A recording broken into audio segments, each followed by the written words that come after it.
ouais, j'ai passé mon bac, ensuite je suis arrivée en école de commerce. J'ai choisi un bachelor international de management, d'abord parce que c'était assez général et que je ne savais pas encore vers quoi me spécialiser. Ensuite parce que c'était un bachelor qui me proposait pas mal d'options à l'étranger et d'ouverture internationale. En troisième année, j'ai dû me spécialiser en supply chain, du coup en logistique. Du coup, ensuite, après mon bachelor, donc ma troisième année de supply chain, avec un concours interne, j'ai intégré un master de management.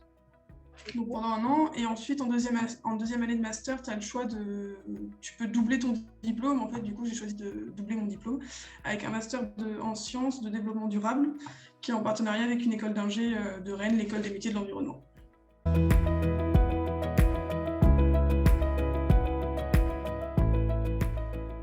Donc déjà, la supply chain, c'est un concept qui est assez compliqué à expliquer juste rapidement, parce que ça implique vraiment beaucoup d'acteurs, c'est toute la chaîne d'approvisionnement. Je dirais que ça se découpe en deux branches principales. En fait, tu as les achats qui, eux, vont faire vraiment tout le travail en amont, et tu as la logistique. Du coup, les achats, en fait, ils vont intervenir après que le marketing il ait choisi son produit. Si je te prends l'exemple, par exemple, de l'industrie du textile, le marketing, du coup, il va vouloir créer un t-shirt X, par exemple, et il va se rapprocher du département des achats pour avoir des informations sur les matériaux, par exemple. Si dans notre base de données de fournisseurs, il n'y a pas le fournisseur adéquat, on va faire ce qu'on appelle un sourcing de nouveaux fournisseurs. Du coup, on va lancer une appel d'offres avec des exigences particulières à remplir. Ensuite, les fournisseurs ils vont répondre ou pas. Nous, on va en sélectionner un. Et une fois que le fournisseur il sera sélectionné, l'acheteur il va être là pour négocier le prix de la matière première. Une matière première, elle est trouvée, elle est l'assemblage du produit. Genre, par exemple, si ton t-shirt il a des petits boutons sur le côté ou il a une fermeture, un truc comme ça, tu mets tout en place. Et ensuite, c'est là où arrive la logistique qui, eux, ils vont plus avoir un rôle de vérifier si tout arrive bien à l'heure, si c'est bien envoyé, si ça arrive au bon endroit, si ça arrive en bon état. Donc en fait, la logistique, elle va plus gérer les flux de marchandises. Ensuite, donc j'ai choisi la supply chain parce que je suis quelqu'un d'assez droite, j'aime pas trop tergiverser pendant des heures, genre, voilà, j'aime bien quand c'est fait, c'est carré.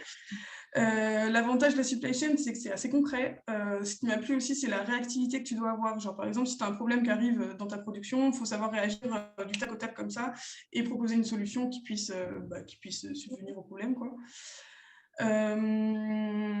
Puis en plus, en même temps, si tu perds du temps, tu perds de l'argent, c'est quand même assez vrai dans le monde de la logistique, enfin de la supply chain.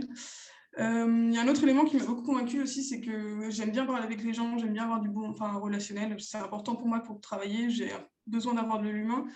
Et en fait, tu es en contact permanent avec tes fournisseurs, c'est-à-dire que tu vas leur parler tous les jours, tu vas peut-être même plus parler à tes fournisseurs qu'à ta manager.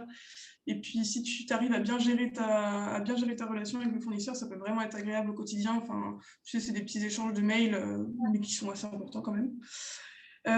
Ensuite, c'est aussi parce que tu es en contact avec tous les acteurs de l'entreprise. C'est-à-dire qu'au départ, tu vas être en contact avec le marketing, mais au moment où tu vas recevoir tes factures, tu vas être en contact avec la finance, tu vas être en contact avec la qualité aussi.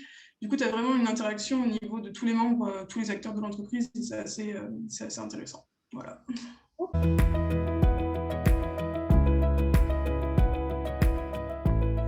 Ouais, donc du coup, j'ai fait 3 stages dans la logistique. J'en ai fait un au sein du groupe Beaumanoir. C'était mon premier stage en tant qu'assistante achat et logistique. Ça m'a énormément plu parce que c'était un environnement qui était hyper challengeant. Enfin, je devais vraiment être force de proposition, être organisée. J'ai appris à prioriser toutes mes missions, à prioriser mes tâches aussi, parce que c'est hyper important dans la supply chain. Ça a été un stage assez compliqué. Enfin, au début, c'était un peu compliqué, mais c'était l'environnement qui voulait ça. Mais par contre, c'était un stage hyper formateur. Enfin, c'est de là où sont parties toutes mes bases de logistique. Ensuite, j'ai fait un stage dans une entreprise de distribution à Hong Kong. Donc, c'était super intéressant aussi parce que c'était une supply chain un peu plus sur un niveau local. C'était super intéressant parce que j'ai vraiment pu voir du coup toutes les étapes de la supply chain du début jusqu'à la fin.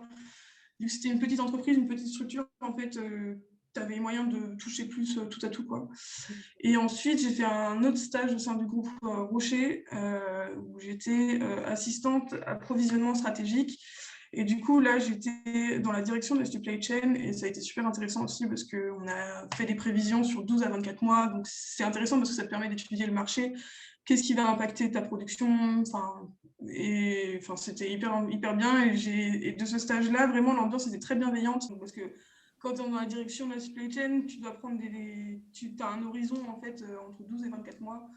Du coup, je devais mettre en place des outils pour mesurer la performance, tout ça. Et c'était super intéressant parce que ça m'a pris d'un point de vue stratégique. Et voilà.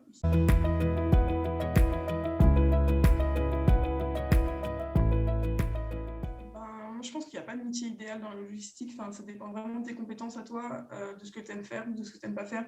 Parce que, par exemple, si tu prends au début de la chaîne d'approvisionnement, tu as ce qui s'appelle la demand management, où genre, en gros, tu gères en fait la demande qui vient des pays étrangers ou des trucs comme ça. Et il faut vraiment que tu aies une réelle appétence au niveau des chiffres et au niveau des prévisions, que tu aimes mettre ça en ordre. Moi, je n'ai pas trop cette appétence-là. Du coup, c'est un truc qui m'intéressait pas trop. Par contre, par exemple, une personne aux achats, elle doit avoir une bonne compétence en termes de négociation ou un bon relationnel pour maintenir un bon contact avec les fournisseurs. Moi, mon poste privilégié, celui que j'aimerais le mieux, le plus, c'est approvisionneur stratégique. C'est un truc qui me plaît vraiment beaucoup, mais voilà, ça dépend. Je pense que ça dépend vraiment des compétences de chacun. Tu peux avoir un métier complètement différent au sein de la chaîne d'approvisionnement.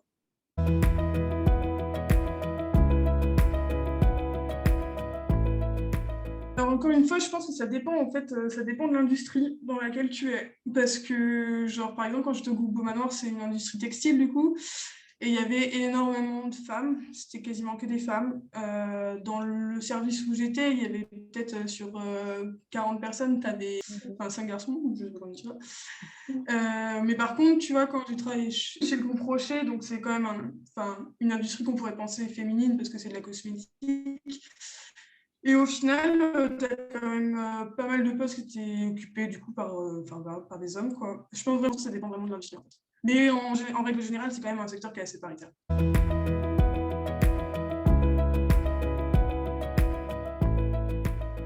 En fait, la logistique, c'est un département qui est assez jeune au sein de la gestion des entreprises, dans le sens où on a commencé à prendre conscience de l'importance de la chaîne d'approvisionnement dans les années 80. Du coup, c'est un département qui monte de plus en plus en puissance. Après, je pense qu'en ce moment, les entreprises ont bien conscience de l'importance de la logistique au sein d'une entreprise, parce que c'est quand même un levier de coût et un levier de valeur. Maintenant, je pense que les entreprises accordent assez d'importance à la logistique, du moins dans le privé.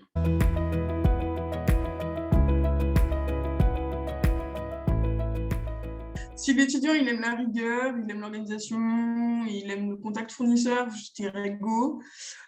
S'il aime faire des tâches diverses aussi, je dirais go, parce que ça dépend dans quelle structure tu t'amènes à travailler. Mais si tu veux toucher à plein de petits trucs pour découvrir le monde de l'entreprise ou le monde de la logistique, moi je conseille d'aller dans une entreprise plus petite, du coup, genre une start-up ou des trucs comme ça. En ce moment, il y a plein d'offres. Ça peut commencer vraiment ça commence vraiment par une connaissance du monde de l'entreprise, en fait, via la logistique. Tu commences par une petite entreprise et c'est bien. Il faut se lancer, c'est hyper intéressant comme secteur, je trouve. Voilà.